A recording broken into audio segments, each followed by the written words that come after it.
Hi. 2-3 ദിവസം വീട്ടിൽ പോയിട്ട് വന്നപ്പോഴേക്കും ഇവിടെ ഫ്രിഡ്ജിൽ ചിക്കൻ ഇരിപ്പുണ്ടായിരുന്നു.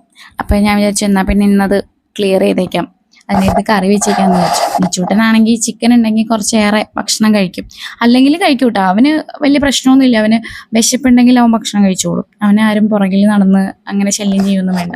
അവന് ആവശ്യമുണ്ടെങ്കിൽ അവൻ കഴിച്ചോളും. അപ്പം ഞാൻ വിചാരിച്ചു എന്നാൽ പിന്നെ മൺചട്ടിയിൽ വെക്കാം. സാധാരണ ഇപ്പോൾ കുറച്ച് നാളായിട്ട് ഞങ്ങൾ അങ്ങനെയാണ് വെക്കണത്. ഒരു പ്രത്യേക ടേസ്റ്റ് ഉണ്ട് കേട്ടോ.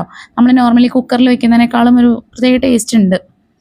അതുപോലെ ഇപ്പം ഞാൻ ചിക്കൻ മസാല യൂസ് ചെയ്യാറില്ല, ഗരം മസാല മാത്രമേ യൂസ് ചെയ്യാറുള്ളൂ.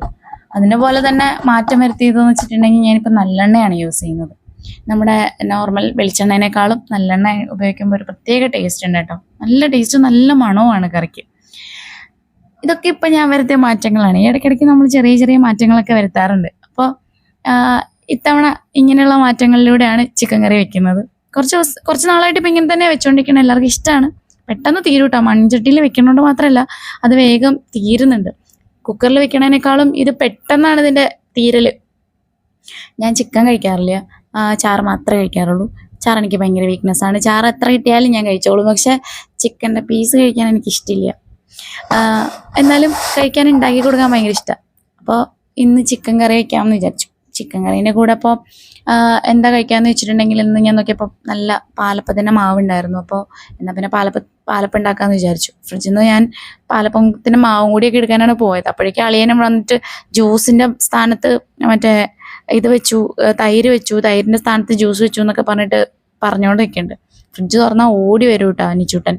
വേറെ ഒന്നിനല്ല, ഐസ്ക്രീം ഉണ്ട് അതിൻ്റെ ഉള്ളിൽ. അത് അവനറിയാം, ഐസ്ക്രീമിന് വേണ്ടിയിട്ടാണ്. ഒരു ദിവസം നമുക്ക് ഒരെണ്ണമൊക്കെ കൊടുക്കാം, അതിൽ കൂടുതൽ കൊടുക്കാൻ പാടില്ല. അപ്പോൾ ഇടയ്ക്കിടയ്ക്ക് വരും.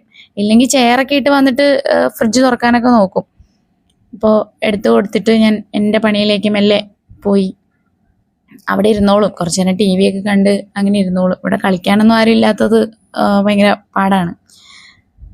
അപ്പോൾ ചിക്കൻ കറിയൊക്കെ അവിടെ ഇരുന്ന് തിളക്കട്ടെ. നമുക്ക് അപ്പച്ചട്ടിയൊക്കെ കഴുകി കുറച്ച് ഉപ്പും പഞ്ചസാര ഇടാറുണ്ട് കേട്ടോ ഞാൻ ഇതിൻ്റെ ഉള്ളിൽ. എല്ലാവരും ഇടുമെന്നൊന്നും എനിക്കറിയില്ല. ഞാൻ പണ്ട് അച്ഛമ്മേനോട് ചോദിക്കുന്നത്, അച്ഛമ്മ ഇടുന്ന കണ്ടിട്ടാണ് ഞാനിത് ഇടുന്നത്. അച്ഛമ്മ പറയുമായിരുന്നു. അപ്പോൾ ഞാൻ ചോദിക്കുമ്പോൾ എന്തിനാ ഈ രണ്ടും കൂടി ഇടുന്നതെന്ന് ചോദിക്കുമ്പോൾ പറയുന്നത്, അത് കഴിച്ചു നോക്കുമ്പോൾ അപ്പം കഴിച്ചു നോക്കുമ്പോൾ അറിയാമെന്ന് പറയും. ശരിയാണ് കേട്ടോ. ഉപ്പും പഞ്ചസാര ഇട്ടിട്ട് നമ്മൾ ചുട്ടെടുക്കുന്ന അപ്പത്തിന് ഒരു വല്ലാത്ത ടേസ്റ്റ് ഉണ്ട്. എനിക്കെപ്പോൾ ഇതുപോലെ അപ്പം ഉണ്ടാക്കാൻ നിന്നാലും എനിക്ക് അച്ഛമ്മേനെ ഓർമ്മ വരാറുണ്ട്. കാരണം ഏറ്റവും കൂടുതൽ അച്ഛമ്മയായിരുന്നു ഈ പാലപ്പം ഉണ്ടാക്കി തന്നുകൊണ്ടിരുന്നത്. അപ്പോൾ ഇന്നത്രേ ഉള്ളൂ. ഞങ്ങൾ ചിക്കൻ കറിയും അപ്പമൊക്കെ കൂട്ടി കഴിച്ചിട്ട് വരാം. ടാ, ബൈ ബൈ.